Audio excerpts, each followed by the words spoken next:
Hi everyone. In this video, I will show you how can you create a clustered column chart using Power BI. A clustered column chart is used when you have three variables in hand and you want to analyze these three variables altogether in one visual. For example, from our two data table, I want to see the people who has taken a product, what's their ratio in terms of their gender, for example, male and female. And I want to further dig down to another variable which is their marital status. So I want to see among the males what kind of marital status holders purchase the most. Again, in terms of female, what kind of marital status holders purchase the most of our tour packages. In order to use this clustered bar chart, we have this clustered bar chart option on Power BI. So I'll bring this cluster, I'll click on this so you can see a cluster bar chart option is appeared on our Power BI platform. This clustered bar chart, it comes with three input options: x-axis, y-axis, and legend. X-axis refers to the variable that we want in the x-axis of our data.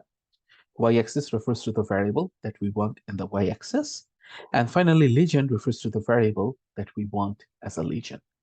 Now here, what we want is, in the y-axis, we want the number of people who has taken a product. In the x-axis, we want this number of people who has taken the product should be divided in terms of male and female. And finally, we further want to dig it down on the basis of their marital status. So I will first pick up the variable product taken from the list of variables, and I'll put it on x-axis. I'll go to, I'll put it on y-axis. I'll go to the option and I'll make it as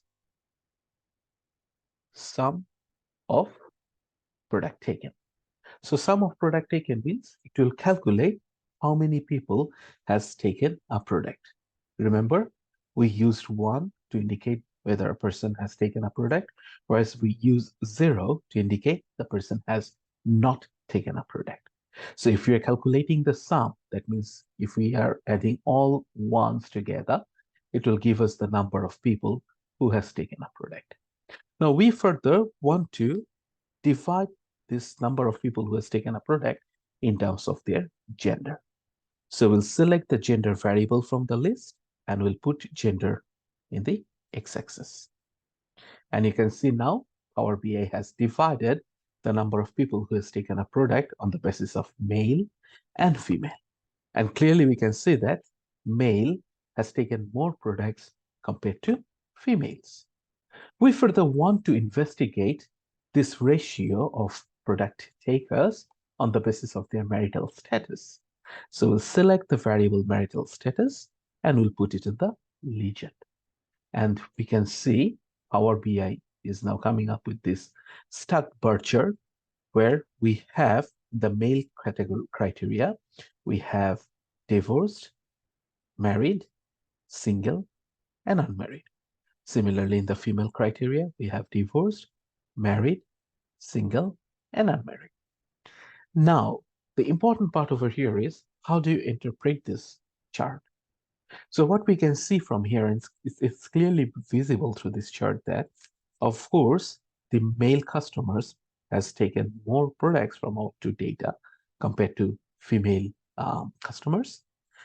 In terms of male customers, people who are married and people who are single has purchased more products compared to divorced and unmarried.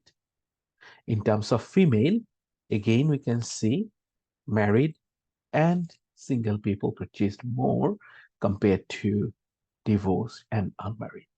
So we can have a conclusion over here that who are married and single tend to purchase more of the tool packages compared to divorced and singles. Moreover, male are the main decider of these purchases compared to the females. So In this video, we learned how we can create a cluster virtue. I'm going to demonstrate some other virtues in my next videos. Stay fine till then.